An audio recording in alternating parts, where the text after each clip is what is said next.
The algorithms that allow us to reveal your intimate traits and psychological profile, one of the powerful applications of such algorithms is to target you with marketing messages and tailor those messages to make them most interesting and most relevant to you as an individual. Now, one of the types of marketing that is heavily employing such approaches is political marketing. And in fact, Barack Obama was one of the first politicians that started using algorithms of this kind on a massive scale.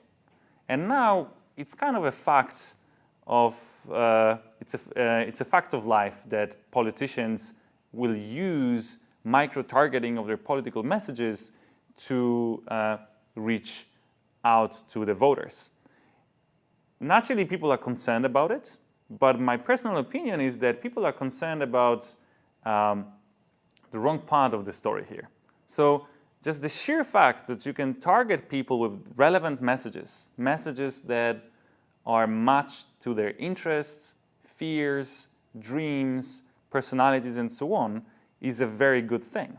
Right? It's an equivalent of a politician coming to your household, taking time to get to know each one of the members of your household, and then trying to explain to them, hey, you see, my program, this part of my program or that part of my program will help you to realize your dreams and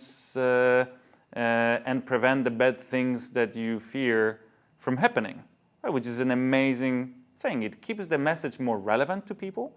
It keeps people more interested in the message, and it also makes people more competent to judge the quality of such message, which is great for a democratic process. We are having more engaged, more interested voters that are being talked to about things that are important and relevant to them. So just great news for democracy, I believe.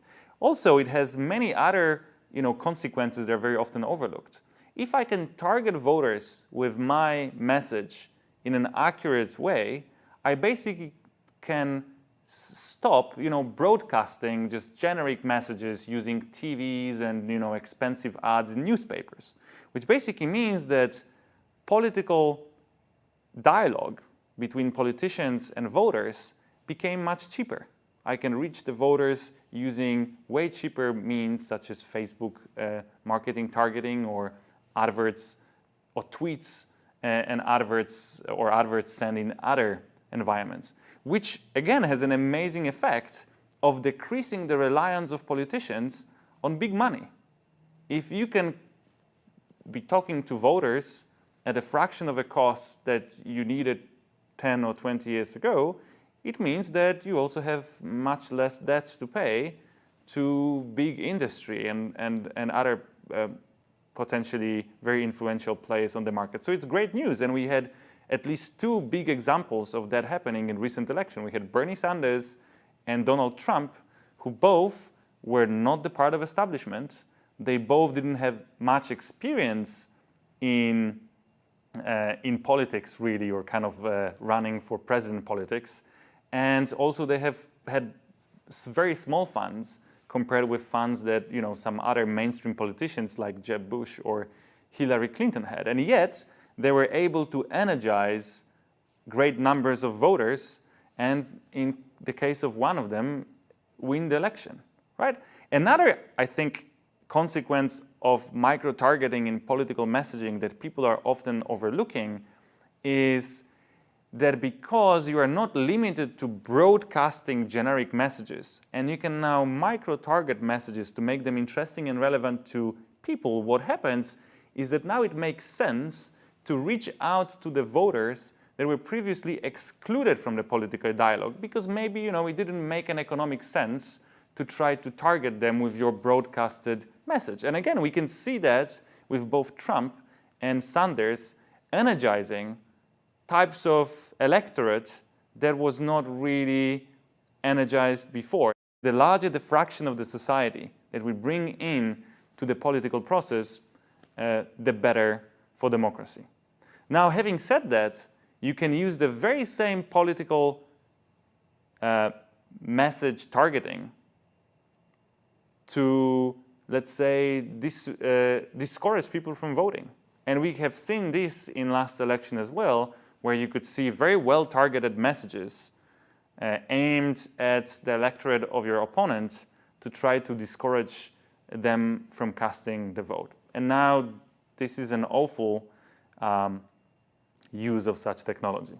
But again, instead of focusing on trying to blame the technology for this thing happening, we should rather kind of, technology is just a medium here. We should just focus on the phenomenon itself. We should perhaps start discussing whether it's okay to allow for negative marketing in politics. And by the way, there are countries, that free Western democracies, where negative marketing in politics is basically not acceptable or even illegal.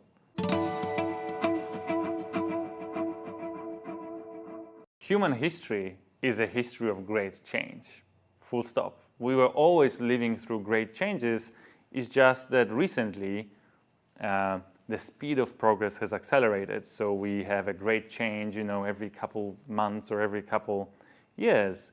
But we also have a lot of evidence from the history showing that humanity basically adjusts their behavior and figures out how to avoid the downsides and employ the upsides of a given great change. And starting from agriculture through industrial revolution, and then something perhaps more relevant to the subject of this conversation, which is explosion of marketing. When you had first billboards on the roads or first large format ads in newspapers, people were also discussing, it was, seen as the end of the world as we know it, and now everyone will be manipulated, and the world will be just handed over to marketers who will be just running it. And we kind of know that it just did not happen, partly because people developed an immunity to those ads. And now I think that the same will happen with digital marketing.